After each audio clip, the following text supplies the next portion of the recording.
Muchas gracias. Muy buenos días a todos y a todas.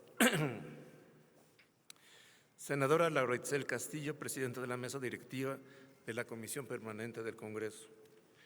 Diputada Kenia López, vicepresidenta de la Comisión Permanente del Congreso. Maestra Raquel Cerur, subsecretaria para América Latina y el Caribe. Doctora Alicia Bárcena, secretaria de Medio Ambiente y Recursos Naturales. Muchísimas gracias, mi querida secretaria, por esas bellas y generosas palabras hacia mi madre. Se la aprecio muchísimo. Doctor José Manuel Salazar Chirinax, secretario ejecutivo de la Comisión. Senadora Noemí Carmino, también miembro de la Comisión Permanente. Veo también aquí a la senadora Amalia García. Muchísimas gracias por la invitación, senadora. Veo también aquí a la doctora Graciela Márquez, a nuestro rector Lomelí. Muchísimas gracias a todos los miembros de la Comisión Permanente de este honorable Congreso de la Unión. Amigos y amigas todos. Considero un honor y también agradezco esta invitación. No se escucha muy bien, si pueden subir el volumen. ¿Ahí? Sí, adelante. Considero un honor y también agradezco. Estoy muy alto. Considero un honor y también agradezco esta invitación que me ha hecho esta Comisión Permanente y la propia CEPAL para conmemorar el 75 aniversario de la subsede regional de este organismo. Para cualquier profesional de la economía y para todo aquel que desde el ámbito académico productivo en los sectores público o privado haya mostrado su interés en la historia y la política del desarrollo económico de la región latinoamericana, las siglas de la CEPAL evocan la presencia señera de un centro del pensamiento que ha ejercido una influencia notable en el diseño y práctica de políticas públicas de alcance multisectorial en el área latinoamericana y del Caribe. En mi caso, tal interés acrecenta, dado que mis padres, el doctor Alfredo Navarrete Romero y la maestra Ifigenia Martínez Hernández, ambos economistas, estuvieron ligados al quehacer inicial de la CEPAL. La influencia de la CEPAL fue decisiva en la formación intelectual de mi maestra Martínez, Ifigenia, en particular en su carácter de cofundadora de la subsede y más tarde como directora de la Escuela Nacional de Economía, hoy Facultad de Economía de la UNAM. Dio a conocer a varias generaciones de economistas los postulados y políticas elaborados y difundidas por este organismo, que fueron fundamentales para que los países del área emprendieran la ruta de crecimiento que entonces y ahora resultan indispensables en el quehacer económico.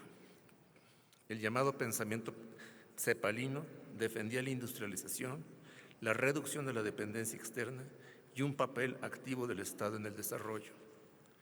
Sumando rigor académico y sensibilidad social, los economistas adscritos a esta corriente pugnaron desde una visión estructuralista por un desarrollo más equitativo que fortaleciera el consumo de las grandes mayorías y evitara un deterioro de la demanda agregada. La redistribución del ingreso se convertía así en condición sine qua non para alcanzar un mercado interno más dinámico.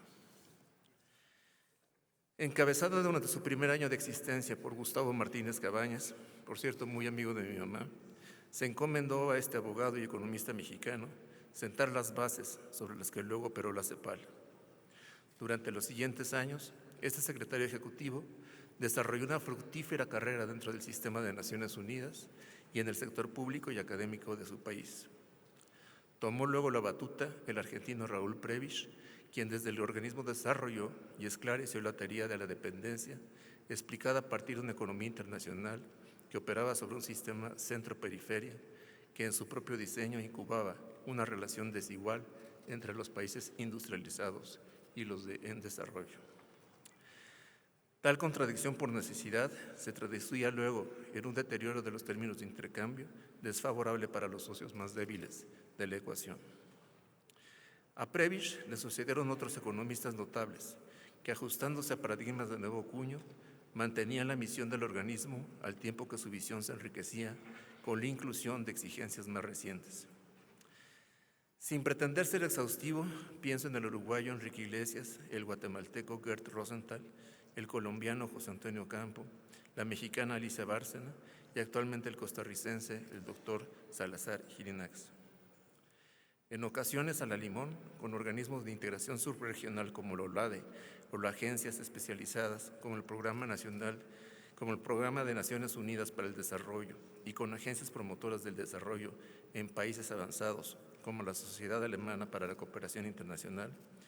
Desde Santiago irradiaban ideas y propuestas hacia sectores específicos, dando cabida a políticas que desde la última década del siglo pasado se empezaron a llamar sustentables, enfatizando la necesidad de que éstas se extendieran por igual a los ámbitos social, económico y ambiental, de forma que el paso hacia el bienestar tuviera carácter permanente y no meramente coyuntural. Siempre ha llamado mi atención que en esos años ubicados a mediados del siglo XX, el carácter inclusivo que se exigía del desarrollo se abordara también fuera del campo estricto de la economía. Así, desde otras artes y oficios, como la cinematografía, se abrió paso a la denuncia, como la que Luis Buñuel hiciera al describir el drama de los olvidados.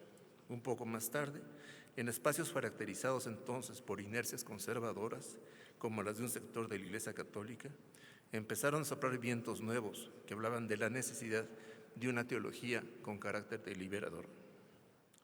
Esta observación sugiere que el reclamo de equidad proviene de muy distintos ámbitos y culturas. Puede tal demanda ser objeto de disquisición, pero al final se le reconoce como un derecho innato y consustancial a la dignidad humana que resulta indispensable en cualquier intento de construcción social. Este principio de igualdad se reconoce desde el capítulo 1 de la Constitución Política de los Estados Unidos Mexicanos, donde se definen los derechos humanos y las garantías que norman la vida de los mexicanos. Lo anómalo se reconoce más bien en la exclusión del otro y en el rechazo de culturas ajenas, como ocurría en los tiempos en que el historiador británico Eric Hobsbawm describía como la edad de los extremos, dominada en la Europa de la primera mitad del siglo pasado por dictaduras de corte nacionalista. Con el tiempo, al calor de políticas económicas impulsadas en los años 80 por Ronald Reagan desde la Casa Blanca o la señora Margaret Thatcher desde Downing Street, renacieron corrientes de pensamiento liberal que se creían superadas, incluso antes del nacimiento de la CEPAL, cuando las aportaciones teóricas de John Maynard Keynes o la señora Joan Robinson pusieron en duda la eficacia absoluta del libre mercado que el enfoque neoclásico de Alfred Marshall daba por sentado. El postulado de la CEPAL acertó al reclamar que con una fuerte presencia del Estado y una inversión privada que aprovechó las oportunidades abiertas por aquel, se sentarían las bases para un crecimiento sostenido.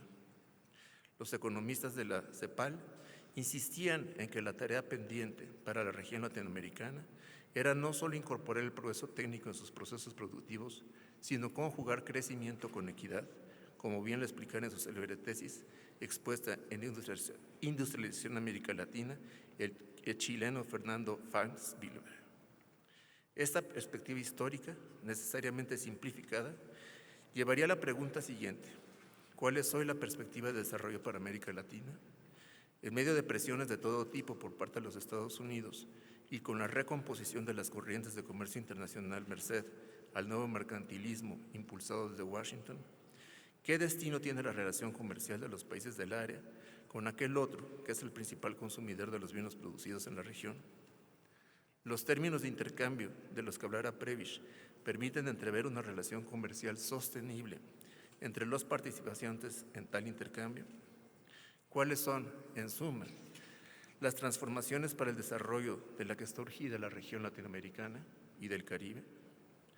La cooperación comercial, reforzada por tratados que imponen obligaciones jurídicas a los países firmantes, ha sido al mismo tiempo un elemento potenciador de la riqueza y el bienestar.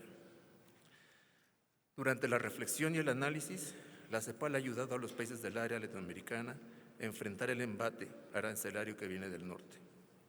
Es verdad, como dice el organismo en sus perspectivas del comercio internacional de América Latina y el Caribe 2025, que durante el primer año de su aplicación, las tarifas impuestas por los Estados Unidos tuvieron en la región un impacto menor al esperado, ya que los aranceles anunciados desde abril de 25 se estabilizaron en niveles inferiores a los anunciados inicialmente y los países afectados mayoritariamente se abstuvieron de represalias comerciales.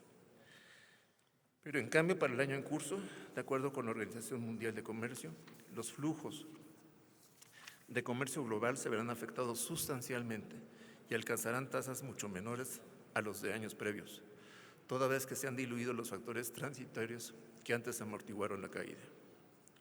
En la misma publicación, la CEPAL advierte que la incertidumbre que ha producido la recomposición de la política comercial de los Estados Unidos impactará negativamente los flujos de inversión extranjera directa, especialmente en aquellos sectores que destinan su producción hacia aquel mercado.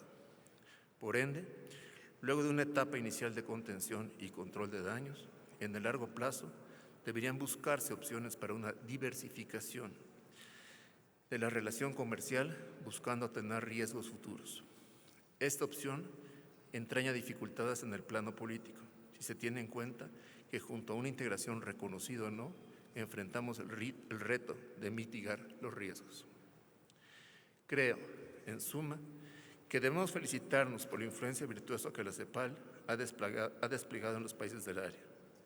Cabe esperar que esta relación benéfica para todos se prolongue por muchos años más. Terminaré citando a ese gran latinoamericano, que fue Mario Benedetti, recordando que en Amores, tanto como en la economía global, en la calle codo a codo, somos mucho más que dos. Muchísimas gracias.